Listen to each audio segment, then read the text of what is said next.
محمد علی صاحب، آپ سے سب سے پہلے سمجھنا چاہیں گے یہ رپورٹ اور اس کی اہمیت، جہاں اس کے اندر تبصرہ تجزیہ کیا گیا ہے پاک بھارت جنگ میں چین کے کردار کے اوپر، وہاں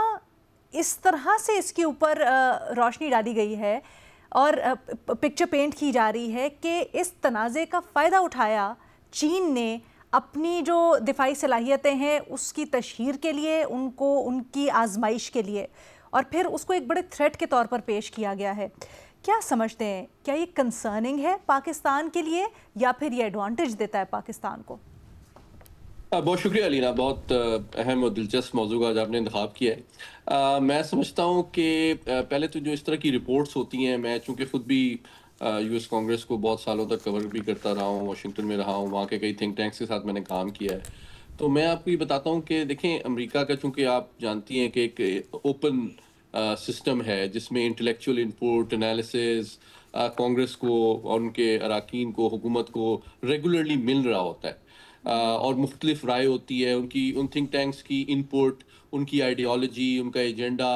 ان کا پرسپیکٹیو ڈفرینٹ ہوتے ہیں، تو یوزفل ہوتی ہے۔ اچھا، لیکن اس میں واضح کرنا ضروری ہے کہ یہ جو ایک ایکڈیمک ایکسرسائز ہوتی ہے، یہ ہیلدی ایکسرسائز ہوتی ہے، لیکن یہ کوئی ان کی حکومت کی پالیسی کی ترجمانی نہیں کرتی، یہ واضح کرنا ضروری ہے۔ میں خود بھی کئی دفعہ، یو ایس کانگریس نے بھی کئی دفعہ مجھے انٹرویو کیا ہے ساؤتھ ایشیا کے حوالے سے، سیکیورٹی معاملات کے حوالے سے، تو وہ ایک انکلوسیو اور ایک پرسپیکٹیو دے رہے ہوتے ہیں جو کہ انفارمڈ ہوتا ہے، لیکن حکومت وقت کا یا پینٹاگون کا اس سے اگری کرنا ضروری نہیں ہوتا، تو یہ ایک پہلو میں واضح کرنا چاہتا ہوں۔ اور میرا خیال ہے یہ بھی کہ یہ کانگریس کی رپورٹ نہیں ہے، ایسا تاثر جا رہا ہے کہ کانگریس کی رپورٹ ہے، بٹ یہ کانگریس کو رپورٹ سبمٹ کروائی گئی ہے ان کی کمیٹی کی جانب سے، ایسا ہی ہے نا؟ جی دیکھیں، جی میں وہی اسی کو واضح کرنا چاہتا ہوں، دو طرح کی رپورٹس ہوتی ہیں، کچھ رپورٹس کانگریس کو سبمٹ کرائی جاتی ہیں جو کانگریشنلی مینڈیٹڈ ہوتی ہیں، اور کچھ کانگریس کے اندر بھی ایک تھنک ٹینک موجود ہے جس کو CRS کہتے ہیں، کانگریشنل ریسرچ سروس، جو کہ جب بھی کسی کوئی میجر ایشو کے اوپر کانگریس ان کو آرڈر بھی کر سکتی ہے کہ جی ہمیں ایک انالیسس کر کے دے۔ اچھا، انفارچونیٹلی پاکستان میں ان لوگوں کو، آپ کو شاید عمر چیمہ صاحب بہتر بتائیں گے، لوگوں کو پتہ ہی نہیں ہے اسی قسم کا ریسرچ انالیسس ونگ جو ہے پاکستان کی پارلیمنٹ میں بھی موجود ہے، وہاں پہ بھی ریسرچر کام کرتے ہیں، اور ان سے بھی جو زیادہ علم دوست اور باشعور ممبران ہیں وہ انپٹ لیتے رہتے ہیں۔ بہت سال پہلے میں نے اس کی ایک اسیسمنٹ بھی کی تھی، لیکن بہت زیادہ ویل انفارمڈ انپٹ کا کلچر شاید پاکستان کی انفارمڈ ڈبیٹ میں ہے نہیں۔ Anyway, coming to the content پہ ہم آتے ہیں۔ دیکھیں، انگریزی کا ایک ضرب المثل ہے، نتھنگ سکسیڈز لائک سکسیس۔ اچھا، جنگ میں جب بھی کوئی جیت ہوتی ہے تو اس سے ظاہری بات ہے سیلیبریٹ کیا جاتا ہے، لیکن ایک اہم پہلو آپ کے سامنے یہ رکھتا ہوں کہ دنیا کے ممالک جن کے ہتھیار اس میں استعمال ہوتے ہیں، وہ آج کی دنیا میں ایک کٹ تھروٹ جو اکنامک کمپٹیشن ہے نا ڈیفنس انڈسٹری میں، اس میں اس کو مارکیٹنگ کے لیے ڈیفینیٹلی اجاگر کرتے ہیں۔ مطلب میں بتانا چاہوں گا کہ جو ترکی کی کمپنیاں ہیں، ترکی کا میڈیا ہے، وہ بھی کہہ رہا تھا کہ جناب پاکستان نے ہمارے ڈرون استعمال کیے ہیں تو اس لیے پاکستان کو کامیابی ہوئی ہے۔ اچھا، پھر آپ نے دیکھا کہ رافیل کمپنی، جو رافیل کے جو جہاز ہیں وہ ڈیزولٹ ایک لیڈنگ ڈیفنس مینوفیکچرر ہے فرینچ کے، ان کے شیئرز گر گئے۔ یہ ایک حقیقت ہے کہ گر گئے تھے ان کے شیئرز، یعنی کہ ان کی جو جس طرح ان کو استعمال کیا گیا بھارتی فضائیہ نے، اس کی وجہ سے ان کی ساکھ اور ان کے کاروباری مفادات پر بھی اثر پڑا۔ اچھا، اسی طرح یہ بھی ایک حقیقت ہے کہ چین کی ٹیکنالوجی جو اس وقت ہے، اس نے اس دنیا میں اس وقت یہ بات ثابت کر دی اس سال کہ ان کی اور امریکہ اور مغربی طاقتوں کے درمیان ٹیکنالوجی کا جو فرق ہے وہ تقریباً ختم ہو گیا ہے، اور یہ دنیا کی ٹیکنالوجی کے کمپٹیشن ڈیفنس انڈسٹری کے اندر ایک بہت بڑی بات ہے، جس کو اس کانٹیکس میں سمجھنا ضروری ہے، کیونکہ مغربی جو سوچ اور تاثر پایا جاتا ہے وہ ابھی بھی ایک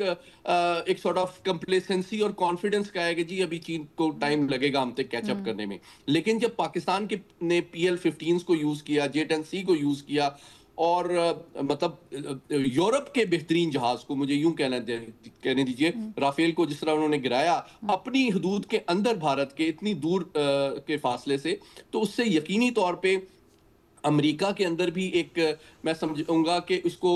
تشویش نہیں کہوں گا لیکن ایک طرح سے پریشانی اس طرح سے ہوئی کہ انہوں نے اپنی جو ان کی میزائل بنانے والی کمپنی امریکہ کی ریتھون کہتے ہیں اس کو، جو سارے میزائلز ان کی ایئر فورس کے تقریباً وہ ریتھون بناتی ہے، اس کو آرڈر کیا کہ آپ بھی مزید لانگ رینج میزائل ڈیولپ کرنا شروع کریں، کیونکہ جو موجودہ امریکی فضائیہ کے پاس بھی ایئر ٹو ایئر میزائلز ہیں ان کی رینج PL-15 کے مقابلے میں کم ہے۔ تو بات یہ ہے کہ جب دنیا میں کوئی بھی جنگ ہوتی ہے، شارٹ کمنٹ یہ ہے کہ اس سے سبق پوری دنیا حاصل کرتی ہے، صرف پاکستان اور انڈیا نے حاصل نہیں کیے، اور اس کے مطابق اپنے اسلحے میں، اپنی حکمت عملی میں، اپنی ٹیکٹکس اور ٹریننگ میں تبدیلی لاتی ہے۔ لاسٹ کامنٹ یہ ہے کہ جناب 5 چیزوں پہ اس کا اثر پڑا ہے۔ یہ رپورٹ ریکوگنائز کرتی ہے، ایکنالج کرتی ہے کہ پاکستان کی پلاننگ اور حکمت عملی سپیریئر تھی، پاکستان کی جو امپلائمنٹ کی ٹیکٹکس تھیں وہ سپیریئر تھیں، ہماری ٹریننگ کا معیار بہتر ہے، اور ساتھ ہی ساتھ ہمارا چونکہ ایکسپوجر بہت زیادہ ہے، ہم انٹرنیشنل ایکسرسائزز میں جاتے ہیں، میں خود چونکہ national defence university air war college میں پڑھاتا ہوں، تو وہاں پہ 30 سے 40 ممالک کے افسران آ کے ٹریننگ حاصل کرتے ہیں، تو جو اس ٹریننگ کے پروسیس سے پاکستانی گزر رہے ہوتے ہیں ان کو 30-40 ممالک کے جنگی جو حکمت عملی اور تاریخ سے وابستگی حاصل ہوتی ہے۔ انڈیا میں یہ کسی حد تک ان کا ویسٹ کے ساتھ انٹریکشن ریسنٹ ہے اور لمیٹڈ ہے۔ آخری بات جو ایک ڈیسائسو فیکٹر ہے میں بتانا چاہوں گا وہ انٹیلیجنس کا ہے،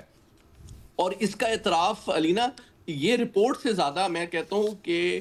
بھارت کی فوجی قیادت نے کیا تھا بنیاد المرصوص کے بعد۔ آپ کو یاد ہوگا کہ ان کے فوجی قیادت نے میڈیا کے سامنے اس بات کا اعتراف کیا تھا کہ جناب ہم جو بھی پلان بناتے تھے، جو بھی فیصلہ کرتے تھے، جو بھی ایکشن لیتے تھے، یوں لگتا تھا کہ پاکستان کو پہلے سے اس کا علم ہے۔ تو پاکستان نے صرف فنی مہارت اور ہتھیاروں کے بہتر استعمال نہیں بلکہ انٹیلیجنس کے کو اتنے زبردست طریقے سے استعمال کیا کہ ان کی ہر چال، ان کی ہر ایکٹیویٹی، ان کا ہر پلان ہمیں پہلے سے پتا ہوتا تھا، تو ہمیں وہ آؤٹ سمارٹ یا سرپرائز کرنے کی کیپیسٹی نہیں رکھتے تھے۔ تو یہ ایک ایسپیکٹ ہے جس میں ہماری، میں سمجھتا ہوں انٹیلیجنس جو سروسز ہیں وہ بھی تعریف کی